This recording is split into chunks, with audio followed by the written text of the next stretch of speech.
दोस्तों नमस्ते। टेक आर्टियश इस YouTube चैनल पर आप सभी का बहुत बहुत स्वागत। दोस्तों आज के इस वीडियो में हम देखने वाले हैं कि मेमोरी ड्राइंग में बास्केटबॉल खेलने वाले जो खिलाड़ी हैं उनका ड्राइंग किस प्रकार से बनाया जाता है। वीडियो 2 एपिसोड में बना हुआ है। पहले एपिसोड में हम पेंसिल स्केच किस तरह से बनाया जाता है इसकी जानकारी लेने वाले हैं। आने वाले दूसरे एपिसोड में इस स्केच में हम किस प्रकार से वाटर कलर से पेंटिंग कर सकते हैं ये जानने वाले हैं। तो आइए देखते हैं कि इस मेमोरी ड्राइंग को किस प्रकार से बनाया जाता है। दोस्तों मेरे YouTube चैनल पर अगर आप पहली बार आए हैं तो चैनल को सब्सक्राइब कीजिए, बेल के आइकॉन को भी प्रेस कीजिए ताकि आने वाले हर एक वीडियो की नोटिफिकेशन आप तक तुरंत पहुंच सके। धन्यवाद।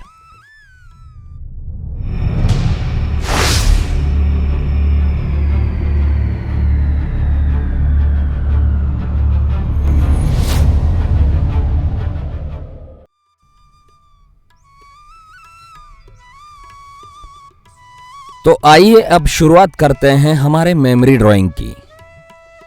मेमोरी ड्राइंग में हमें कुछ फिगर्स बनानी पड़ती हैं।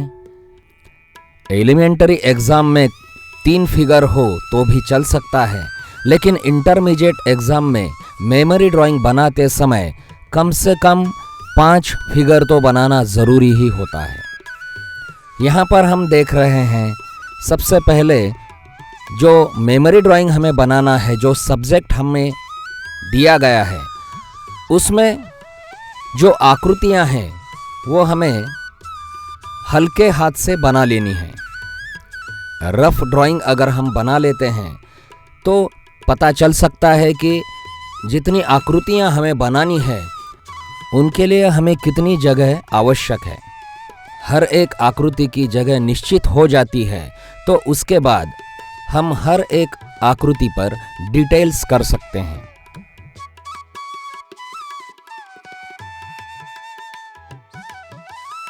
यहाँ पर अब मैं एक आकृति की डिटेल्स बना रहा हूँ।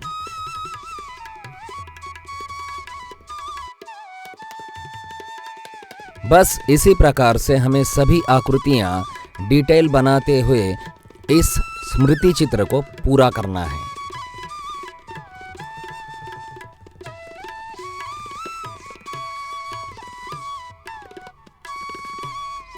दोस्तों सबसे कठिन विषय हर एक परीक्षार्थी को यही लगता है, मेमोरी ड्राइंग यानी स्मृति चित्रण। तो प्रैक्टिस अगर हम करते हैं, बार बार ड्राइंग बनाते हैं तो हम बड़ी आसानी से जो समय हमें निर्धारित करके दिया गया है उस समय में ये ड्राइंग बिल्कुल पूरा कर सकते हैं। ज़रूरत होती है सिर्फ हमें प्रैक्टिस की। आप सभी जानते होंगे कि किसी भी बात में हमें अगर एक्सपर्ट होना है तो उसके लिए समय देकर बार बार वो काम करना ज़रूरी होता है, उस काम की प्रैक्टिस करना ज़रूरी होता है। यही नियम ड्राइंग एग्ज़ाम के बारे में भी लागू होता है। अन्य विषयों के बारे में अगर हम देखें जैसे कि डिज़ाइन या स्टिल लाइफ या फिर ज्योमेट्री, तो इनमें हमें मेमोरी ड्राइंग की तुलना में ज़्यादा समय दिया गया होता है, इसलिए वो हम बड़ी आसानी से दिए गए समय में वो काम पूरा कर सकते हैं। लेकिन मेमोरी ड्राइंग में जो समय चित्रण पूरा करने के लिए दिया गया है वो पर्याप्त नहीं होता। हालांकि जो प्रैक्टिस करता है, समय पर काम पूरा करने की कोशिश करता है, उसके लिए वह समय पर्याप्त है।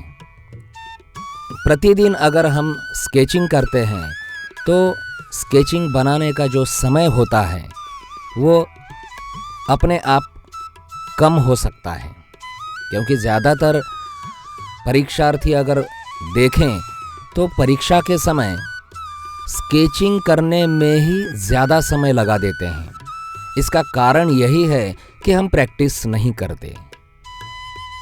पेंसिल का स्केच पूरा करने में हमें ज़्यादा से ज़्यादा 30 मिनट बहुत हुए। आधे घंटे में अगर हम स्केच पूरा कर लेते हैं तो बचे हुए समय में हम बड़ी आसानी से उस ड्राइंग की पेंटिंग पूरी कर सकते हैं। यह स्केच मैंने रियल टाइम में 25 मिनट में पूरा किया था।